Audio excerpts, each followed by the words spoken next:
Hi everyone, AC കോമേഴ്സിലേക്ക് ഏവർക്കും സ്വാഗതം. നമ്മൾ ഇനി അടുത്തതായിട്ട് പഠിക്കാൻ പോകുന്നത് പ്രോഫിറ്റബിലിറ്റി റേഷ്യോയിലെ മൂന്നാമത്തെ റേഷ്യോ ആണ് പഠിക്കാൻ പോകുന്നത്. മൂന്നാമത്തെ റേഷ്യോയുടെ പേരെന്താണ്? Operating profit ratio. ഇതിന് മുന്നുള്ള രണ്ട് റേഷ്യോ പഠിച്ചായിരുന്നു. എന്തൊക്കെയായിരുന്നു? ഗ്രോസ് പ്രോഫിറ്റ് റേഷ്യോയും നെറ്റ് പ്രോഫിറ്റ് റേഷ്യോയും. അത് കഴിഞ്ഞിട്ടുള്ള മൂന്നാമത്തെ റേഷ്യോ ആണ് ഓപ്പറേറ്റിംഗ് പ്രോഫിറ്റ് റേഷ്യോ. ഇതെന്തിൻ്റെ ക്ലാസിഫിക്കേഷനാണ്? പ്രോഫിറ്റബിലിറ്റി റേഷ്യോയുടെ ക്ലാസിഫിക്കേഷൻ ആണ്. ഓക്കെ, ഓപ്പറേറ്റിംഗ് പ്രോഫിറ്റ് റേഷ്യോ കണ്ടുപിടിക്കുന്ന ഇക്വേഷൻ എന്ന് പറയുന്നത് operating profit divided by net sales into 100. Operating profit divided by net sales into 100. Operating പ്രോഫിറ്റിൻ്റെ എമൗണ്ട് തന്നില്ല എന്നുണ്ടെങ്കിൽ അതിൻ്റെ ഇക്വേഷൻ എന്ന് പറയുന്നത് gross profit minus operating expenses. Gross profit minus operating expenses. Gross പ്രോഫിറ്റിൻ്റെ എമൗണ്ട് തന്നില്ല എന്നുണ്ടെങ്കിലോ അതിൻ്റെ ഇക്വേഷൻ നമ്മൾ ഓൾറെഡി പഠിച്ചിട്ടുണ്ട്. അത് ഞാൻ ഇവിടെ ഒന്നും കൂടെ റിപ്പീറ്റ് ചെയ്യാണ്. Gross profit equal to net sales minus cost of goods sold. Net സെയിൽസിന് എമൗണ്ട് തന്നില്ല എന്നുണ്ടെങ്കിലോ സെയിൽസും മൈനസ് സെയിൽസ് റിട്ടേൺ. സെയിൽസിൻ്റെ വാല്യൂം സെയിൽസ് റിട്ടേണിൻ്റെ വാല്യൂം കൂടെ കുറച്ചിട്ട് വേണം നമുക്ക് എന്ത് കിട്ടുന്നത്? നെറ്റ് സെയിൽസിൻ്റെ എമൗണ്ട് കിട്ടുന്നത്. കോസ്റ്റ് ഓഫ് ഗുഡ്സ് സോൾഡ് കണ്ടുപിടിക്കാനാണെങ്കിലോ opening stock plus net purchases minus closing stock. Cost of goods സോൾഡിൻ്റെ എമൗണ്ട് തന്നില്ല എന്നുണ്ടെങ്കിൽ ഓപ്പണിംഗ് സ്റ്റോക്കും നെറ്റ് പർച്ചേസസും കൂടെ കൂട്ടിയിട്ട് ക്ലോസിംഗ് സ്റ്റോക്കായിട്ട് എന്ത് ചെയ്യണം? മൈനസ് ചെയ്യണം.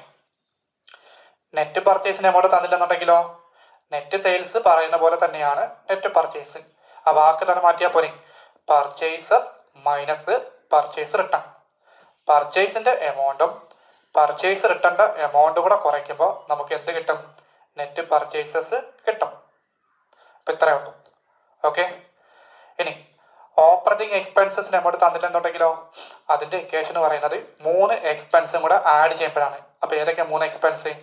Administrative expenses plus selling expenses plus distribution expenses.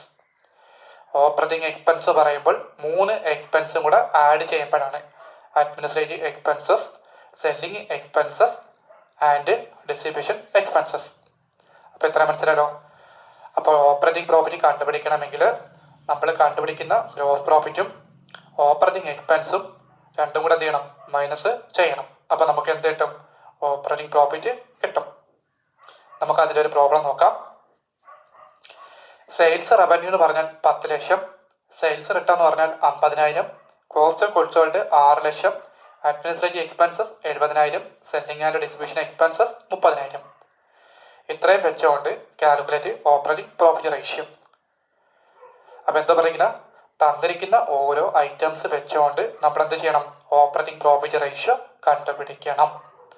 അപ്പം നിങ്ങൾ എന്നെ പറഞ്ഞേ ഓപ്പറേറ്റിംഗ് പ്രോഫിറ്റിൻ്റെ ഇക്വേഷൻ നമുക്ക് ആദ്യം കൂടി. അപ്പോൾ പറഞ്ഞേ operating profit ratio equal to operating profit divided by net sales into 100. Operating പ്രോഫിറ്റിന് എമൗണ്ട് ഇവിടെ തന്നിട്ടുണ്ടോ? തന്നിട്ടില്ല. അപ്പോൾ നമുക്ക് അതിലൊരു ഇക്വേഷൻ ഇല്ലേ? അപ്പോൾ നമുക്ക് ഇക്വേഷൻ എഴുതാം. Operating profit equal to gross profit minus operating expenses. Gross പ്രോഫിറ്റിന് എമൗണ്ട് ഇവിടെ തന്നിട്ടുണ്ടോ? തന്നിട്ടില്ല. അപ്പോൾ അതിനൊരു ഇക്വേഷൻ ഇല്ലേ? അപ്പോൾ നോക്കിയേ, gross profit equal to net sales minus cost of goods sold. Net സെയിൽസിന് എമൗണ്ട് ഇവിടെ തന്നിട്ടുണ്ടോ? തന്നിട്ടില്ല. അപ്പോൾ നമുക്കത് കണ്ടുപിടിച്ചൂടെ? അപ്പോൾ നോക്കിയതാ, net sales equal to sales revenue minus sales return. അതായത് സെയിൽസ് റവന്യൂ എന്ന് പറഞ്ഞാൽ എന്ത് തന്നെയാണ്? സെയിൽസ് തന്നെയാണ് അർത്ഥം. ഓക്കെ, അത് അവർ ആ പേര് ഒരുമിച്ച് അങ്ങ് ആക്കി തന്നെ ഉള്ളൂ. അപ്പോൾ സെയിൽസ് റവന്യൂന്നും സെയിൽസ് റിട്ടേൺ കൂടെ കുറയ്ക്കുമ്പോൾ നമുക്ക് എന്ത് കിട്ടും? നെറ്റ് സെയിൽസിൻ്റെ എമൗണ്ട് കിട്ടും. അപ്പോൾ നോക്കിയേ, 10 ലക്ഷം മൈനസ് 50,000. കണ്ടോ? 10 ലക്ഷം മൈനസ് 50,000 ഈക്വൽ ടു എത്ര വരും? 9,50,000. ഇതാണ് എന്തെന്ന് പറയുന്നത്? നെറ്റ് സെയിൽസ് എന്ന് പറയുന്നത്. ഓക്കെ അല്ലേ? ഓക്കെ, ഇനി അടുത്തെന്താ വേണ്ടത്? Cost of goods sold. Cost of goods sold amount നമുക്ക് തന്നിട്ടില്ലേ? തന്നിട്ടുണ്ട്. എത്രയാണ് എമൗണ്ട്? 6 ലക്ഷം അല്ലേ? അപ്പോൾ നമുക്ക് എന്ത് ചെയ്യാം? Cost of goods sold is equal to 6 lakh എന്ന് എഴുതാം. ഓക്കെ അല്ലേ? ഓക്കെ, അപ്പോൾ നമുക്ക് നെറ്റ് സെയിൽസും കോസ്റ്റ് ഓഫ് ഗുഡ്സ് സോൾഡും കിട്ടിയിട്ടുണ്ട്. അപ്പോൾ നമുക്ക് എന്ത് ചെയ്യാം? ഗ്രോസ് പ്രോഫിറ്റ് കണ്ടുപിടിക്കാൻ പറ്റും. ഓക്കെ അല്ലേ? അപ്പോൾ നമ്മൾ നേരത്തെ ഇക്വേഷൻ എഴുതിയത് കൊണ്ട് വീണ്ടും ഇക്വേഷൻ ഇട്ട ആവശ്യമില്ല. അപ്പോൾ നമുക്ക് എന്ത് ചെയ്യാം, gross profit equal to net സെയിൽസിൻ്റെ സ്ഥാനത്ത് 9,50,000 കൊടുക്കണം, മൈനസ് കോസ്റ്റ് ഗുഡ്സ് സോൾഡ് സ്ഥാനത്ത് വേണം 6 ലക്ഷം കൊടുക്കണം. രണ്ടും കൂടെ കുറയ്ക്കുമ്പോൾ എത്ര കിട്ടും, 3,50,000 കിട്ടും. അപ്പോൾ നമുക്ക് എന്ത് കിട്ടി, ഗ്രോസ് പ്രോഫിറ്റ് കിട്ടി. ഓക്കെ അല്ലേ? ഓക്കെ. അപ്പോൾ നമ്മുടെ ഓപ്പറേറ്റിംഗ് പ്രോഫിറ്റ് റേഷ്യോ കണ്ടുപിടിക്കണമെങ്കിൽ നമുക്ക് ഗ്രോസ് പ്രോഫിറ്റ് കിട്ടിയിട്ടുണ്ട്. ഓപ്പറേറ്റിംഗ് എക്സ്പെൻസ് തന്നിട്ടുണ്ടോ, തന്നിട്ടില്ല. പക്ഷെ അതിനുള്ള ഐറ്റംസ് തന്നിട്ടില്ലേ, ഉണ്ട്. 3 എക്സ്പെൻസ് ആഡ് ചെയ്യണം പറഞ്ഞു. നമുക്കിവിടെ 2 എക്സ്പെൻസ് തന്നിട്ടുള്ളൂ. അതാണ്ട് അഡ്മിനിസ്ട്രേറ്റീവ് എക്സ്പെൻസ് പറഞ്ഞാൽ 70,000 ആണ്. ഈ സെല്ലിംഗ് ആൻഡ് ഡിസ്ട്രിബ്യൂഷൻ ഒറ്റ ഇതാക്കിയിരിക്കുകയാണ് കേട്ടോ. അതൊന്നും കൺഫ്യൂഷൻ ആക്കേണ്ടതില്ല. സെല്ലിംഗ് ആൻഡ് ഡിസ്ട്രിബ്യൂഷൻ എക്സ്പെൻസ് എത്ര ഉണ്ട്, 30,000 തന്നിട്ടുണ്ട്. അപ്പോൾ അത് രണ്ടും കൂടെ കൂട്ടിയാൽ പോലെ, അത് കൂട്ടുമ്പോൾ നമുക്ക് എന്ത് കിട്ടും, ഓപ്പറേറ്റിംഗ് എക്സ്പെൻസസ് കിട്ടും അല്ലേ. അപ്പോൾ നമ്മൾ അടുത്ത സ്റ്റെപ്പ് നോക്കി, operating expenses equal to administrative expenses plus, ഇനി ഞാൻ ഒരുമിച്ച് ബ്രാക്കറ്റ് ഇട്ടെന്നേ ഉള്ളൂ. അതെന്താണെന്ന് അറിയാമോ, അത് രണ്ടിൻ്റെ എമൗണ്ട് ഒന്നായിട്ടാണ് ഒരുമിച്ച് ആക്കിയത്. ഇല്ലെങ്കിൽ നമുക്ക് സെപ്പറേറ്റ് ചെയ്താന്നേ ഉള്ളൂ കേട്ടോ.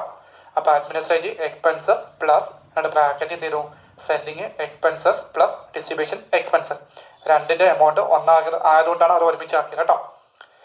അഡ്മിനിസ്ട്രേറ്റീവ് എക്സ്പെൻസിൻ്റെ എമൗണ്ട് എത്രയാണ്, 70,000. സെല്ലിങ് ആൻഡും ഡിസ്ട്രിബ്യൂഷൻ എത്രയാണ്, 30,000. അത് രണ്ടും കൂടെ ആഡ് ചെയ്യുമ്പോൾ തൊട്ടും 1 ലക്ഷം കിട്ടും.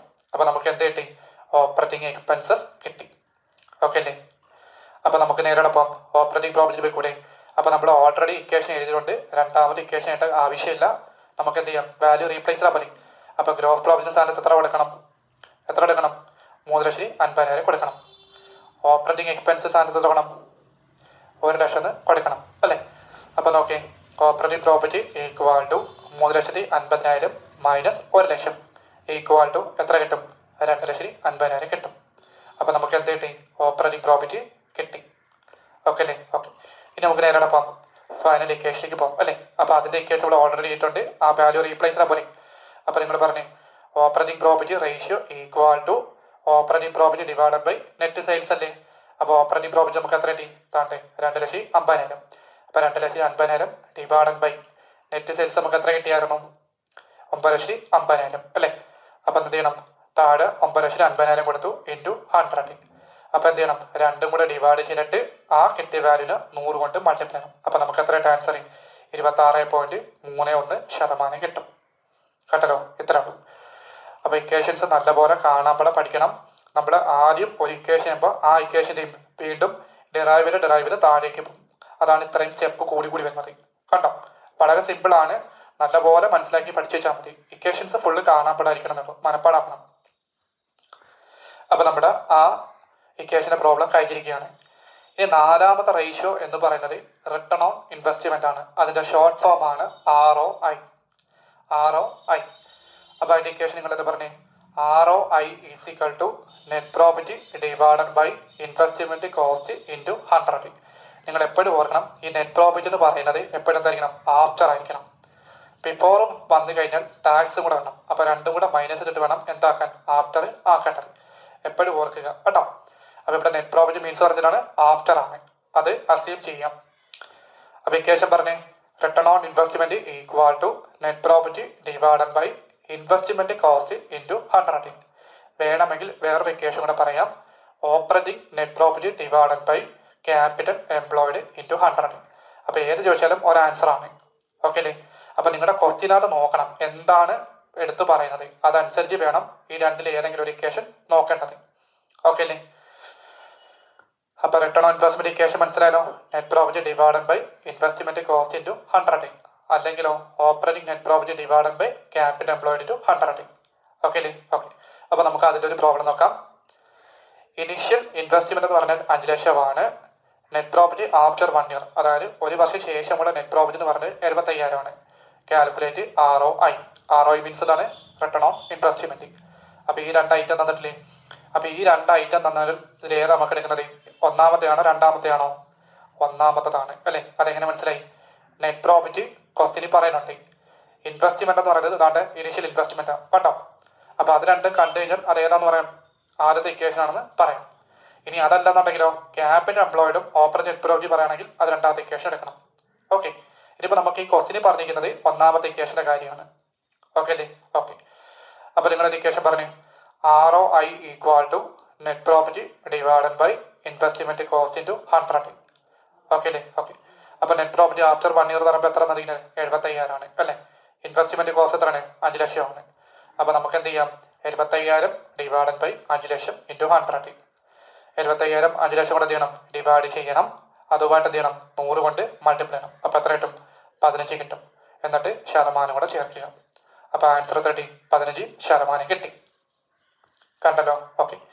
ഇനി നമുക്ക് നാലാമത്തെ ക്ലാസിഫിക്കേഷനായ ഒരു റേഷ്യോ കൂടെ ഉണ്ട്. അതും കൂടെ കഴിഞ്ഞാൽ ഈ ചാപ്റ്റർ തീർന്നു കഴിയുമ്പോൾ നമ്മൾ നേരെ പോകുന്നു ഫസ്റ്റ് ബ്ലോക്കിൽ രണ്ടാമത്തെ യൂണിറ്റിൻ്റെ തിയറി പാർട്സാണ് എടുക്കാൻ പോകുന്നത്. ഓക്കെ. ഇപ്പം എത്രയേ ഉള്ളൂ.